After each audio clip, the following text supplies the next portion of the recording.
In a history so recent that some call it a lived experience, customary law, which regarded women as legal minors under the guardianship of their fathers or husbands, left women unable to own land or inherit property in their own right.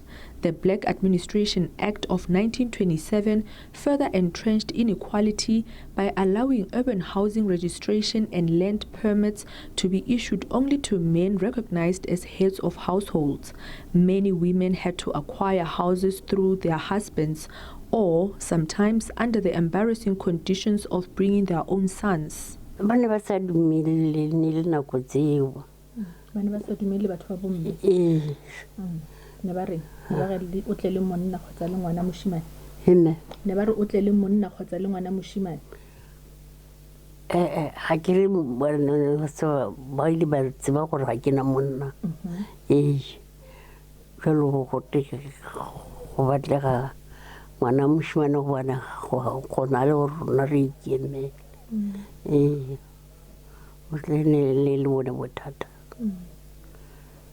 no batla go ikemela mo ntlong ya gago. No o batla go ikemela mo ntlong ya gago. Ke rata jalo tle batho. A le nkampana ka fumana keletso ya gore ke ikemela jang go yona. The dawn of democracy brought significant change. The Constitution of 1996 enshrined the right to equality and outlawed discrimination based on gender, paving the way for equal property rights. For this property owner, the new laws are giving many a chance to participate in the economy. She owns several housing properties together with her husband. Woman who is a property manager in my own business, operating under a trust, a family trust to be precise. We are running a property portfolio whereby we've got many different properties in Bloemfontein and around. We are running this portfolio in a family trust, and we also have a company that runs the business side of the trust. So we have different clients. We do have tenants that are family. We are letting family people in the houses in their location.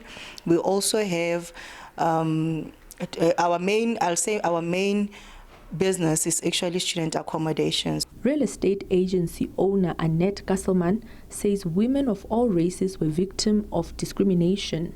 I know in the olden days, I can't think of any relative of mine, like a granny or a granny before that ever owned their own properties. So I think that's a great thing, how everything revolved or evolved and empowered women and gave women the opportunity to own their own real estate, because as it stands in today, nearly 70% of properties are either co-owned by women. So can you imagine, in a space frame of 30 years' time, that is what happened. So it's absolutely fantastic. Tshepiso Lebeana learned from her father, who has been in the sector for 4 decades. She admits being a woman in a space previously dominated by men is not easy. She commends the women who fought tirelessly against the apartheid laws. I would say thank you. I would tell them that you did it. You did it, and no one told you that you did it. But we are the results of whatever you guys went through. And we'd like to thank you, because I would not be sitting here if it was not for the many generations that came before me, the many strong women that we know of today, and unfortunately some of them we don't even know, who are too young to even know or see the battles or the sacrifices that they made.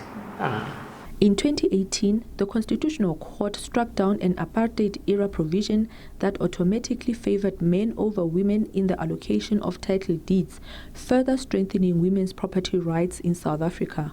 Kamogelo Siekwi, SABC News, Bloemfontein.